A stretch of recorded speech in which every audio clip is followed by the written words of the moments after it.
So what I want to kind of like start with is a gap that I think most of us recognize when it comes to transdisciplinarity. When we're reading the formal literature of transdisciplinarity, it's kind of almost uniformly optimistic. Maybe this is kind of like an overgeneralization from my side, but bear with me a little bit. So it's describing this pathway to a better science, a bridge across the silos, a corrective to the ivory tower.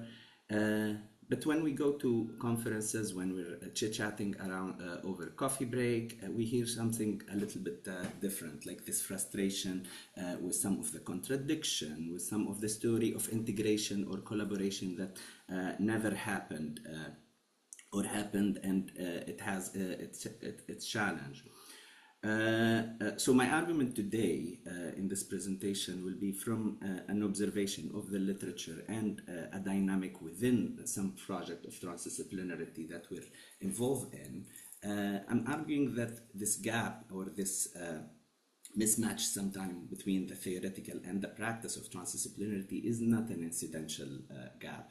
It's a symptom of something that the field has been avoiding for some time now. So the term, as we all know, it traced back to early 70s. But in 1709, the philosopher Joseph Cockleman warned that interdisciplinarity has been promoted by advocates who didn't really grasp the actual complexity of the interdisciplinary practices. So turning it into something intellectually demanding, turning something that is intellectually demanding into a passing trend. And his fear was that he was fearing a negative generalism, in the sense of, instead of having specialists who know everything about nothing, like we accuse people in specific discipline, we're going to end up producing people who know nothing about everything. Now, to be honest, 45 years later, and the enormous surge of publication, in my opinion, or in my observation of some of what I interacted with, is he's still in a way right. And what hasn't changed, or if we can say what changed, isn't only how we're thinking about inter and transdisciplinarity throughout this period. It's the growing institutional endorsement of something that, in a sense, was rushed. So now currently we're kind of stuck with funders that are requiring inter and transdisciplinarity as a marker for a better science. So we cannot talk anymore about better science unless we have this marker. And in that sense, the warning of Cockleman didn't fail because it was wrong. It showed that the issue of incentive is moving in kind of an opposite direction to his caution. So that was one of bunch of critique or early warning in relation to how we're thinking or how we're philosophizing inter and transdisciplinarity. Now, because these warning maybe weren't taking that seriously, and we were kind of rushed in some of our project into this kind of pragmatic coverage or justification that led us to what I'm calling Pop-Transdisciplinarity, the popular transdisciplinarity. It's when the vocabulary in a field, like we see on those posted, from integration, participation, co-creation, co-production, boundary crossing, all those vocabulary are kind of like diluted into buzzword, word that seriously generate some excitement in our small micro tribe group, while when you talk to people surrounding us, there is always the eye rolling of like, oh, what are you speaking about? Can you define what do you mean by integration or other vocabulary or terms? So some of that dilution of term is totally innocent. It's like the telephone game.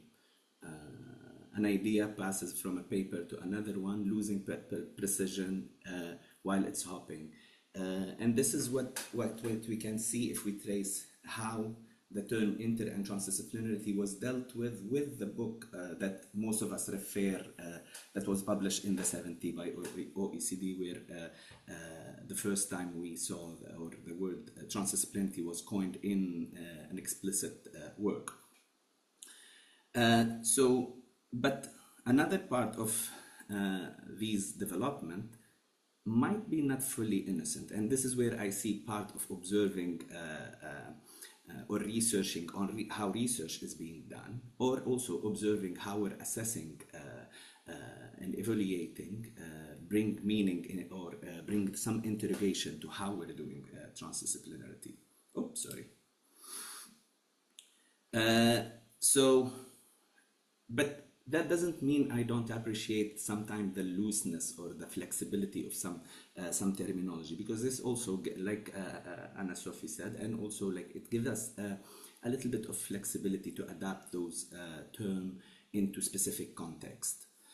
My concern is that sometimes this looseness, my concern is when with the phase when this looseness stop helping us think clearly and start giving us like cover for whatever shallow interpretation that are missing the point, the initial point of why we're doing transdisciplinarity. And we saw part of the quote in Anna Sophie presentation talking about that.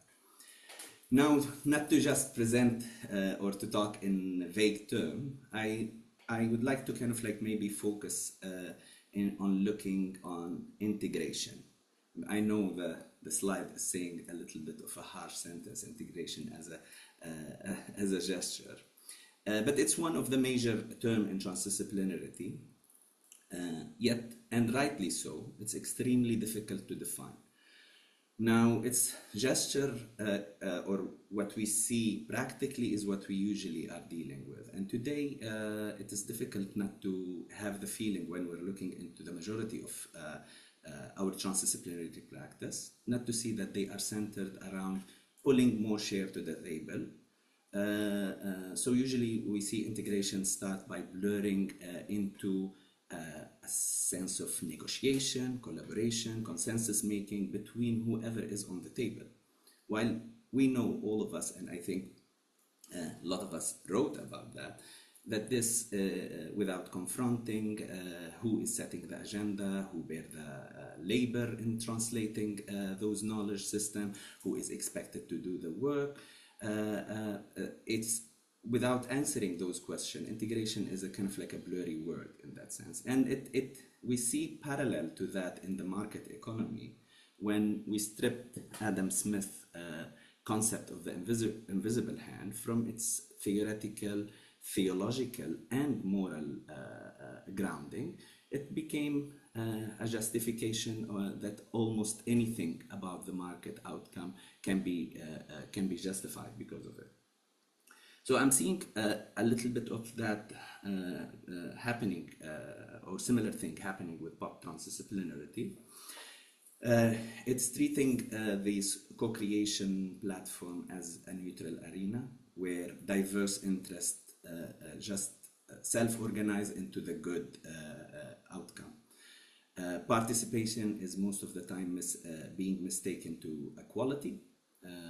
Different epistemology are just getting treated as modular or as a plug and play. But my observation on this issue is maybe in two levels. A level that is a structural level and a theoretical one. So, the dominant narrative that we have currently in transdisciplinarity, not necessarily won because it's the best argued position. It won because of the extensive, uncritical presence in across academia platform. So we see that reinforced by the ordinary mechanism that we criticize in how research is getting validated through peer review, politics, citation network, and other aspects. So generally, the journal are privileging currently specific voice. We're most of the time when we submit an article, we're asked by reviewer to kind of like, there is a conditional approval. We need to adhere to a specific perspective, use specific framework, specifically if we're challenging the framework that are mainstream. Edited volume in book, I'm not gonna go there. It's a way more slippery slope when it comes to kind of reinforcement of similar perspective, drawing on narrow citation network. But I don't say that this is happening, or for that to happen, it requires bad faith. It's how citation politics work in all fields.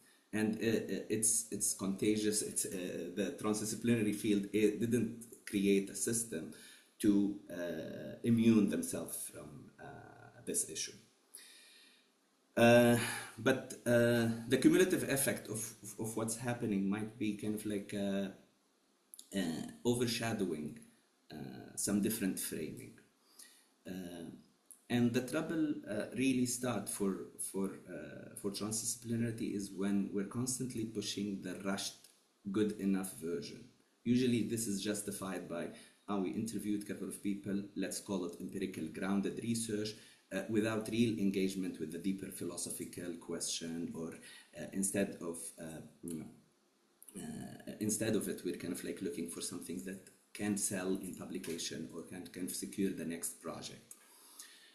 That's when we see a drift. Instead of engaging with serious thinker on transdisciplinarity like Maureen or Nicolescu or others, we're ending up with a very simplified framework of, or the framework that is easily packaged, that we can kind of manipulate a little bit toward our project. And to be honest, this is also not a problem in transdisciplinary on its own. We can look, when we look around, Thomas Kuhn spent years being frustrated with his idea of paradigm shift, that it became a buzzword. Today, it's what sells in consultancy firm. Derrida similarly watched his deconstruction concept turn into a quick method rather than a demanding philosophical practice. Paulo Freire, the same, spent most of his career critiquing mainstream education, critiquing also how it reduced education into a technique that strip education from its political, ethical, and existential commitment. Today, his model is being domesticated through work about dialogue in classroom. So this is kind of like I think an academic issue when complex idea can kind of like flattened for the past or the fast-paced academic and policy environment. Now, with transdisciplinarity, I'm concerned a little bit about maybe the last square, what I'm calling the career dimension of it. We see a meaningful share of the literature today kind of like functioning as a vehicle for career advancement. And it's like suggestion, like integration expert, that most of the time is very poorly defined what exactly this integration expert can be trained on. And I would like to add it to Julian Krishner, now on record it will go the word bullshit. He termed the scholarly bullshit, which he collected a couple of different things of how we do science. So one of them is a boring question of scholarship, literature review of literature review, recycled research, master thesis, a madness, and activist rant. So to some extent also career advancement in our field might be a risky place to kind of like create some kind of like unquestioned, uncritical scholarship. Now, the second part, which is in relation to the theoretical aspect of the issue, is here where I think the real maybe root of some of our drifting started when it comes to transdisciplinarity, that didn't go deeper than the incentive, and because we didn't maybe sometime we drifted a little bit from the theoretical lineage and thinking of transdisciplinarity. So in 86, the Sri Lankan sociologist, I hope I don't slaughter his name, Gunatilak, took us on a journey speaking to how the Western science has historically appropriated knowledge from East and Global South. His focus was on the layer of how they stripped those cultural, religious contexts out of the sciences, the science practice back then, to kind of like make them universal and neutral. And after the retreat of the colonial power and after the Second World War, we started seeing a lot of movement that are questioning this neutrality. It collapsed. The modernity model of science started being questioned, leading to the surfacing of what he called an intellectual guilt. Now, in that phase, I'd argue that transdisciplinarity also emerged from this exact kind of like questioning and those unresolved tension. Along other critical theory, the decolonial thought, feminist theory, for sure. Sorry, Hassan. If you could start rounding up. Yeah. Sure. Then we're gonna go forward. This is not needed, so let's move to the last slide. So the question here is, what does moving past this actually require? For sure, it doesn't require another post-it session. With all the respect to the exercises that are being done in those post-it sessions. The real exercise in learning from other epistemic tradition that we claim in transdisciplinarity to do is maybe if we move into a mindset that make transdisciplinarity function as a reparative engagement with knowledge system that were historically appropriated. And the labor here has to sit in the Western institution and scholar. It can't always fall on a small group of people that will pull share for them, a small number of non-Western voice that already gained visibility to bear the responsibility to educate everyone else and come to those share. I think there is a place where transdisciplinarity benefit from also engaging with their surrounding from philosophy, sociology, STS, or related field, rather than remaining closely within a small micro tribe. That will help broadening these interaction and often also enrich the work. Now, this I think in the same instinct behind what Anna-Sophie shared with us about assessment as a relational social process, rather than the transaction we run through a rubric and kind of like ticking boxes. I think we need to kind of like move into a reparative engagement as a relational definition of those assessments. So it can't be a checkbox integration anymore.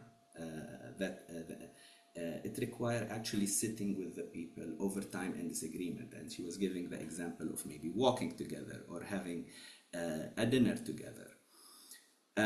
So here where I want to leave you, right where the last talk let off, we heard that assessment can be a resource. I fully agree. And assessment also protect us from this gatekeeping mechanism, something that help everyone in the room for sure, including the researcher being assessed. So I want to push this one step further. If assessment can be a resource for doing transdisciplinarity well, it can also be redesigned as a resource that finally make Pop-Transdisciplinarity harder to get away with. So not by adding new rubric as a gesture again, but by building panel review process, career incentive that actually reward sitting with a disagreement and reward sitting with a disagreement over this performing a consensus.